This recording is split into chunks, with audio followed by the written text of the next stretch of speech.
Convocation. Your Excellency, Honorable Dr. Erick Mutai, Governor of County Government of Kericho, Honorable Members of County Assembly of Kericho, Standing Order number 21 of Kericho County Assembly, Standing Orders, requires His Excellency the Governor to address the opening of each new assembly. The Governor notified the Speaker of the Assembly of his intention to address the new assembly on Wednesday, 28 September 2022 at 9:30 a.m. Accordingly, pursuant to Standing Order number 13, subsection 1, I communicated to the honorable members on Tuesday, 27 September 2022 of the same. Hence, this sitting is properly convened.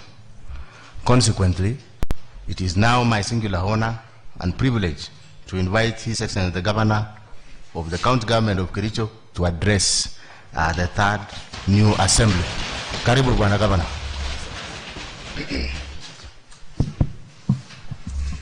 Thank you so much.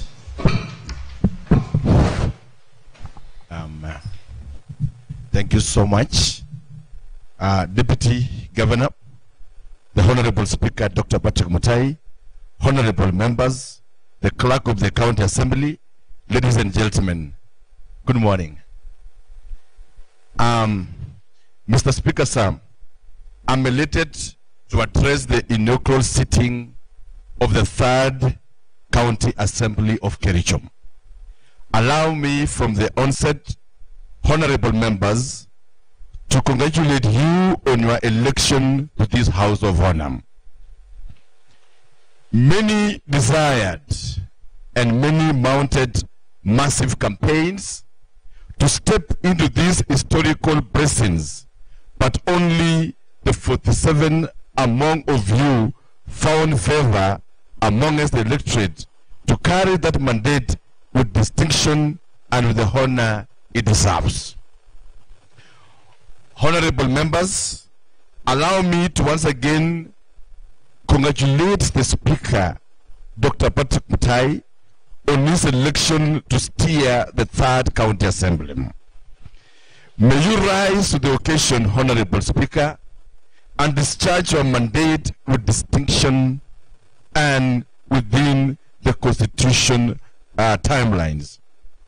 Mr. Speaker, sir, the law and practice demands that I address the House on this particular day. Honorable members, but that is not my motivation today.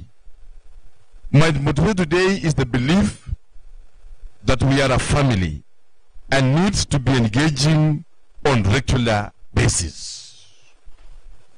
It is for that reason, ladies and gentlemen, that I want to assure you that I'm more than ready, together with my team, to always have a robust discourse with the Assembly on matters service delivery. Mr. Speaker, sir, your role as an assembly is clearly cut out in our Constitution. In a nutshell, it involves legislation, oversight, and representation. On the legislative bit, I want to believe that every one of you has legislation at the top of his or her mind that you wish becomes an act of this House.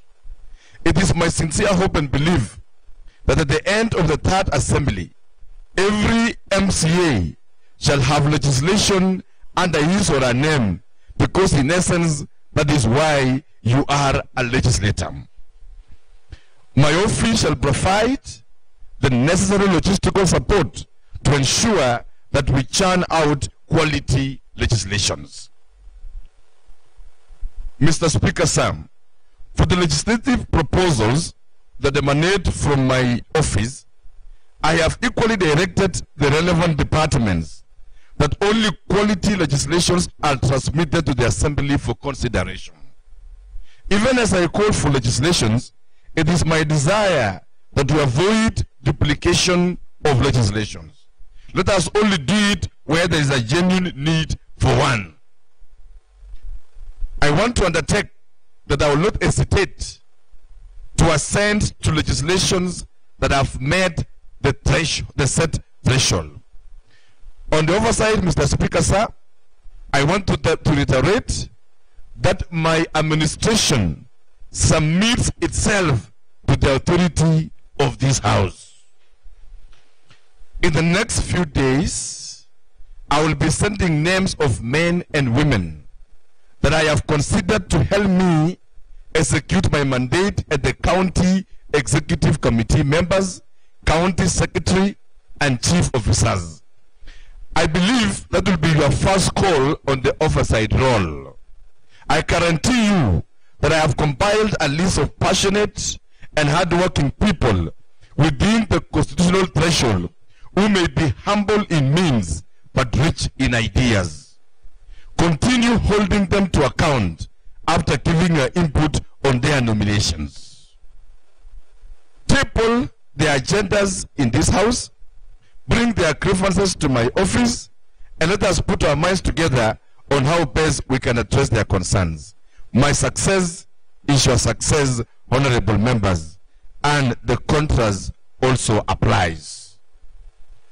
To further facilitate your work, honorable members, and in consultation with your leadership, we will fund infrastructural works that have been put forth by the Assembly, including equipping your offices. I don't guarantee perfection, but I promise progress. Honorable members, we promised our people a lot, and that is why we have no option but to deliver. We promised roads. We promised sound healthcare. We promised water. We promised better education. We promised improved value addition in agriculture. We promised bursaries, internship, and good governance, among others. It is now time to live the promises, honorable members. 5 years is quite a short time, colleague leaders, and the clock has started ticking. What are the plans then, honorable members, for all that we promised? Honorable members, it is not in question that the task of initiating projects lies with the executive arm. I'm, however, alive to the fact that implementation is not done in exclusion, more particularly without input of this Assembly and without public participation. Mr. Speaker, Sam, allow me then, honorable members, to highlight a raft of issues that I have purposed to implement, of course, subject to your input and to the public. Healthcare. Healthcare tops the list of what I believe we must find a working solution. Healthcare cuts across all our 30 wards. And that is what I believe it is in the interest of everybody in this House that we get it right as a team. For the few days that I've been in office, I have made a random visit to our health facility in our Kericho County Referral Hospital.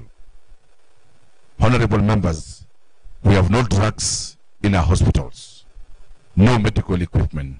We have no water